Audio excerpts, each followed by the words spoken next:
What's up, Summoners? King Blair here. Today, for Top 5 Tuesday, we're going to be talking about the top 5 power pick units that you can build for the Season 2 RTA coming up. So before you skip, because I know a lot of you guys skip, make sure you listen to the idea behind this, because it's not supposed to be a tier list as like, oh, this is the best unit in RTA and the worst. This is just very powerful picks that were not around in Season 1 of RTA, but are out now, and if you haven't been playing preseason, you need to know about these units. So make sure you stick around for just a little bit longer before you skip. But if you do like the video, make sure you like, subscribe, and join the Discord server. Of course, we're going to be having another King's Cup, and a Thunder one will be happening late September or early October. So be on the lookout for that. Join the Discord for that. And if you would like to support the channel financially, make the prize pools larger in the future, and so I can actually host bigger tournaments, consider doing the membership program. It would really help me out and futures in the tournaments in the future, so I can help you guys get funded and have so much more fun with you guys. So consider that. It's not a requirement. Everything else will happen regardless. But all right, enough about that. Let's actually talk about how I made the list, the thoughts behind it, and just a little bit of the background stuff. So the idea behind this is that if you guys didn't know, RTA is coming out. The new season starts this Thursday after the update. So if we go now, we only have a day left, right? And it's preseason, there's no rewards. I still wanted to grind it because I love the game mode, and I wanted to like kind of see how the meta is developing to give you guys a better idea. And there's going to be a lot more RTA content coming your way because of this new season, so make sure you're subscribed. We're going to be doing tier lists, we're going to be doing team talks, because there's a lot of things that have changed. If you haven't been playing in the preseason, there's been a long time. It's almost been like 2 to 3 months actually, like at least 1 month since the last Arena RTA season, so a lot has changed. So the idea behind this list, it's not supposed to be a ranking of the best units for RTA, but it's supposed to give you an idea of some very powerful units you can be building right now. So okay, now that we know this, that it's not necessarily like, oh, this is just like the meta, it's more of like these are some very strong picks. Let's actually go into the video. So I do want to do maybe 1 or 2 honorable mentions before we actually get to the list. But one of the honorable mentions is actually going to be, and a lot of these on the list are actually 3-star heroes. So who are we going to be talking about? We're going to be talking about none other than doll maker Pearlhorizon. So Control has actually become a much stronger playstyle. There have gotten a lot of good units with Benevolent Romann and Tywin, which we will see later. So Control is actually a very viable team composition, and Pearlhorizon is amazing for those control teams. So if you are trying to run a control team, Pearlhorizon will help you be able to build that control team. She's a very, very powerful unit. Is very, very niche, but again, so powerful in the right team. So definitely thought I should give her a shout out. Also, you're not gonna see, before I get to the honorable mentions, we all know who the broken units are. Like, I don't want this list to just be me listing. As I mentioned, it's not the best in RTA. So this isn't supposed to be like, oh, like we know Charon's good, we know Rella Light is good, we know Rylet is good, we know Bazaar is good. It's supposed to be power picks, so just in case you didn't know that. But the other honorable mention I do want to give you guys is actually going to be Crescent Moon Rin. She is another really, really strong unit. Buff teams are still very, very prevalent in RTA, and she can really do a good job of setting up immunity to counter control teams, and she can also strip buffs from tank teams, and it's just very, very annoying to deal with and can really mess up someone's day if you use your Crescent Moon properly. I have been seeing her a lot more. I think she's so powerful, and definitely been building her there. So definitely one of the sleeper picks, along with another one would be Elena. But there's so many strong picks. But all right, let's talk about the top 5. So these are the ones I really want to highlight and spend a little bit more time actually talking about. So at the number 5, we actually have another 3-star hero that everyone can build right now, and I did showcase him yesterday. But Adventurer Ross, people are still sleeping on this guy, but the top level players that use him, and a lot of the people in my guild actually use Adventurer Ross over Lilius now. Why? What is he doing that is so powerful that can really help you in the upcoming RTA meta? So the biggest thing, Adventurer Ross has it's a pretty stacked kit. So as a knight, he has access to all the good knight artifacts. He has access to Elra's Sword, he has access to Adamant Shield, he has access to Aureus. So again, it's a knight pick, right? The other thing is that he provides a lot of utility while still tanking for your team. The S3 provides an increased defense buff that is very, very powerful. If y'all don't know, this is one of the stronger buffs in the game. Alencia also provides this, and Crawl also provides this, and they're all very, very meta. This buff is probably one of the strongest buffs in RTA. The other thing, the fire typing allows him to not be as easily countered by a Bazaar, so a good option to put that increased defense. And also, in case your Crawl gets picked, or it's a very heavy Earth team, Ross is one of the good increased defenses. The other thing that he brings that Lilius doesn't, so Lilius does not bring this, so Lilius does cleanse, but Ross also has one of the best S2s in the game. This S2 can end fights in a second. The fact that that always attacks with the highest attack hero makes it so you can one-shot units before the fight starts. So typically, Ross is going to be a very fast knight, 200 plus speed. So you want to be using this on Alencias, on other squishy units that may not have the buffs at first, and you're going to be able to attack with a very high single attack damage dealer. Primarily, Rylet, Rylet is one of the bigger units that Ross pairs extremely well with, and this damage is very, very insane. If you get the decreased defense on the skill from the skill tree, it makes it so you get a decreased defense and you attack with your highest attack hero. So strong, and it's on a very short cooldown, just 3 turns. If you're cycling him and if you make him fast, he's going to be taking this turn. So again, increased defense, also heals himself so he can sustain in fights, decreases defense and attacks with the highest attack, and provides immunity. That's the other one, that he gives immunity to your priority target, allowing you to have immunity on your team and just absolutely crushing. You can either go with the increased defense at the beginning or the S2 depending on the scenario, so very, very versatile. On top of all that, he has an S1 that lets him cycle faster and also strips, which makes him a perfect candidate for Elris Sword to be able to get extra turns, dispel buffs, and be able to make use of all his skills. Very, very powerful unit, an amazing tool to add to your arsenal, especially with a lot of Earth units flying around such as Alencia and F. Kluri. So very, very powerful pick that you can pick up now. But now we're going to be starting to get to some of the other units that are coming up out of nowhere and are making a big splash and are going to be extremely powerful. So at the number 4, we actually have one of the best damage dealers right now in RTA for both tank teams and for anti-cleaving, Tempest Surin. So as we know, 2 of the playstyles in RTA that you need to worry about is going to be cleave teams, and it's going to be Bruiser teams. Bruiser teams are very popular. Cleave teams are very popular. Tempest Surin is one of the attackers that you can pick, like Kayron, and we know Kayron's extremely good in RTA, but similar to Kayron, she can counter cleaves while also being a very powerful pick against Bruisers. So if you guys didn't know, this passive is insane. It allows her to survive very, very long time. Pair this passive with an Aureus, the enemy has to bring in heroes that can attack AoE to get her out of stealth, and B, has to hit her 3 times regardless of the damage. So Rylet cannot one-shot Tempest Surin. And this just gets stronger and stronger when she's paired with the Bruiser team of her own. If you pair her with an FCC, a Crawl, a Ross, you are going to have one of the most annoying DPS units to take out in the game.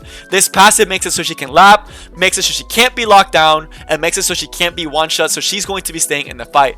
The ultimate applies that cannot be buff debuff, extremely crushing in RTA, and if you manage to also land the silence, you are also going to be able to take a turn away from the enemy, stopping a cleave and potentially stopping the enemy from being able to do anything.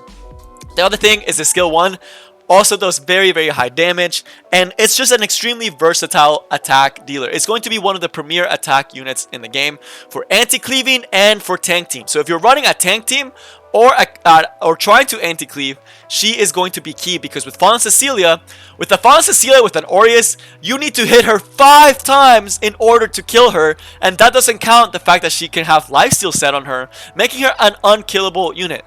The other thing is that if you guys know RTA, as the longer the fight goes on, health starts dropping, damage starts going up, and because she's able to cycle so much in a 1v1 scenario, you are guaranteed the win, because they will not be able to outspeed her with the extra 30% that she's getting.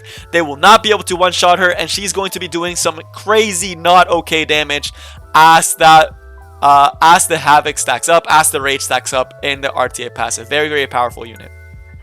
So you may be wondering, how can we get more powerful from here?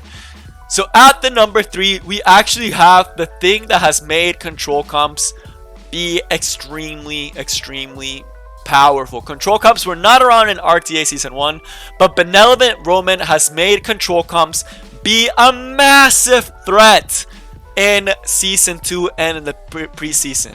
So, why? So, with Dizzy, Dizzy used to be the initial part of the control comp. So Dizzy very, very powerful, right? But there only was one really reliable stripper, and that was going to be your Bazaar. So buff teams were almost uncontested, and you had to hope your Dizzy could get past all these immunities, and it just can really lock out Dizzy. But now with Benevolent Romann in the mix, control teams have the strongest hero that they could have ever had. Benevolent Romann is insane against tank teams. He's going to destroy tank teams, and he's going to destroy bruiser teams. Why? This S3 is just in freaking insane. So dispels 2 buffs, and this goes up all the way to this is always a 100%, right? But then you also have a 75% chance afterwards to silence for 2 turns. Pair this with an Abyssal Crown, and you have a Bazaar-like hero that can essentially strip at the beginning of the fight, strip the enemy, and apply a debuff that basically takes heroes out of the fight completely. The silence debuff is so hard to deal with. On top of all that, the potential of landing Abyssal Crown is absolutely crushing. But he's not just an opener like Bazaar where you open and you're done. He has some very, very powerful skills in his old arsenal as well. He cannot be pushed back. This means Zilius cannot push him back. Bazaar cannot push him back. So again, pretty good against those type of teams. And lastly, the S1 is so powerful. Has a chance to activate the a skill that hits AoE, so you can attack an enemy, and if they're silenced, this chance does double. So this does go up to 70% chance if the target is silenced, to go up with an AoE, push everyone back by a random amount, and then have a potential to proc Abyssal Crown again. Y'all, if y'all didn't know this dude is actually insane. If you have him, build him, because he's actually insanely strong. Being able to strip buffs is super powerful in the current meta. Being able to silence is super powerful to stop the cleansers from actually being able to cleanse the stuns and the silences. And then on top of all that, you could even try to soul burn this, go into an S1, and have another chance to just AoE stun. So powerful, and has made control teams extremely viable in the meta. Now, let's talk about the number 2, because as we mentioned, tank teams are still very strong. So you may wonder, with Benevolent Romann around, Danny Crawl isn't as strong, and tank teams seem to be losing.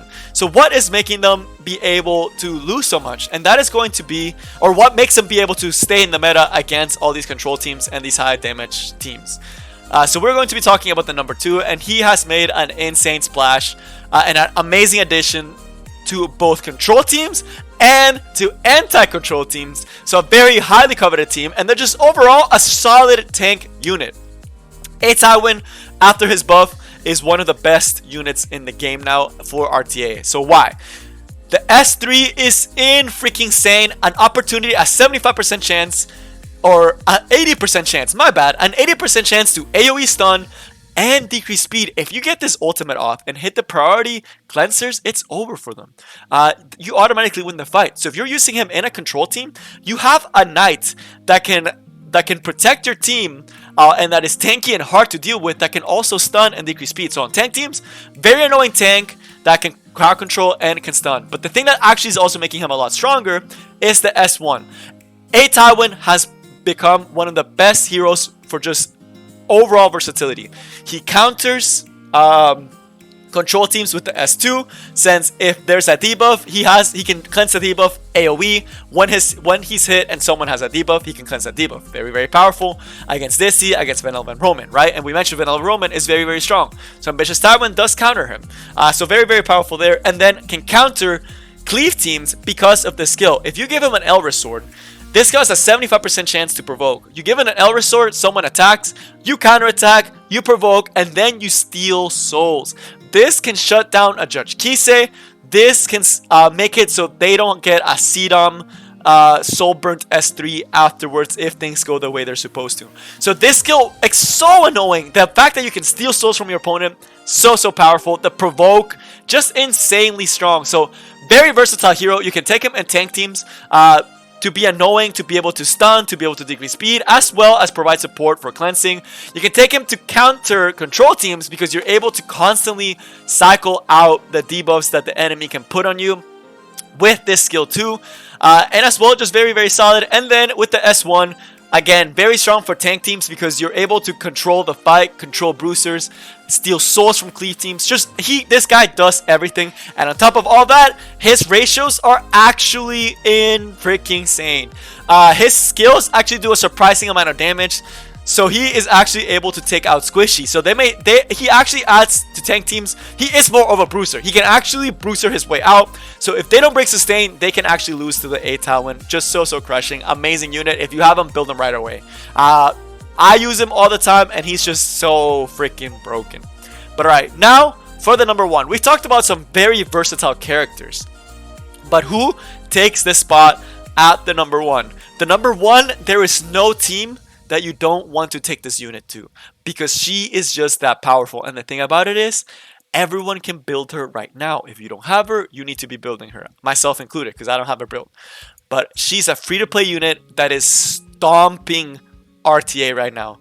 She is by far the most versatile, strongest pick in RTA right now that you can build. She's an amazing counter pick. She's an amazing first pick. She's amazing everything. And the amount of teams that she fits in is freaking insane. There's so many different builds for her. But let's actually talk about it. So why? So the thing that is making her extremely strong is going to be this S3.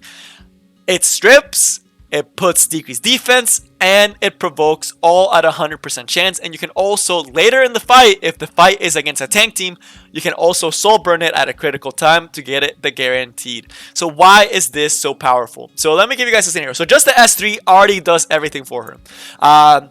People struggle a lot with Ruel, and they say they hate Ruel. Ruel's broken, right? Well, Ruel can't do anything if she's either A, dead, or B, locked down. And this skill can make that happen. Since the other thing is that this skill does not check elemental advantage or disadvantage, allowing you to also use this on fire heroes. It's so freaking powerful. But you do it on Ruel, you provoke her, she's out of the fight for at least 2 turns, right? So you're able to kill the rest of her team. The other thing is if you actually have a Rylet, this is actually a very popular strategy. And it doesn't have to be Rylet. It can be any attack dealer that can follow up after her. So you build your F Kluri extremely fast, and you follow up closely behind her with a single target high damage dealer. If you do this skill on a Relolite and you follow up with a Rylet, Relolite's just gone. They lost one of their best units at the start of the fight, and that is absolutely crushing. The other thing, let's say they have a Rylet. You use this skill, it doesn't even check hit, it doesn't check anything, all it checks is effect resistance. You strip the Violet of his dodge chance, you put decreased defense, any unit will one-tap him, so make sure you have an attacker that can follow up after her. So counters Rylet, counters Relolite, and then can be part of a control team as well. Because if you're playing her in a control team, people will bring cancers such as like DJ Basar, CC, Lilius, right? But you can come in, use this skill on those units, provoke them, and they're out of the fight. You are easily able to just finish the job. So amazing in control teams, amazing in bruiser teams. Again, as we mentioned, you put a fast unit that can attack with her, extremely powerful. And then amazing in tank teams because again, the decreased defense makes your tanks do considerable damage. But that's just this S3. This whole time we've only been talking about S3. What else does she do? She also is able to heal herself and heal an ally, if you guys didn't know from the skill tree. And with the S1, she's able to cycle herself and is also able to increase the combat of an ally. So you get so much advantage with F Kluri. You are getting healing, you are getting combat readiness boosting, you are getting strips, you are getting decreased defense, you are getting provoke, you are getting healing. And then if you pair her up, because she is a knight, right? She has the knight class. You can pair her up with all the broken knight artifacts. You can give her an Aureus if you need more defense. You can give her an adamant shield if you need more defense. You can give her justice for all. So she's getting barriers, she's getting attack buffs, she's getting crit resistance buffs, and it's so hard to take down. So again, Falconer Kluri easily is one of the best heroes you can build right now. One of the most powerful power picks in RTA right now. But that is all I have for you guys today. I am so hyped for the upcoming RTA season, and I hope you are too. Again, make sure you subscribe to the channel and be ready for everything that is coming. So I will be putting out so many good RTA content for you guys, so make sure you subscribe. But that is all I got for you guys today, and I will see y'all next time. Peace.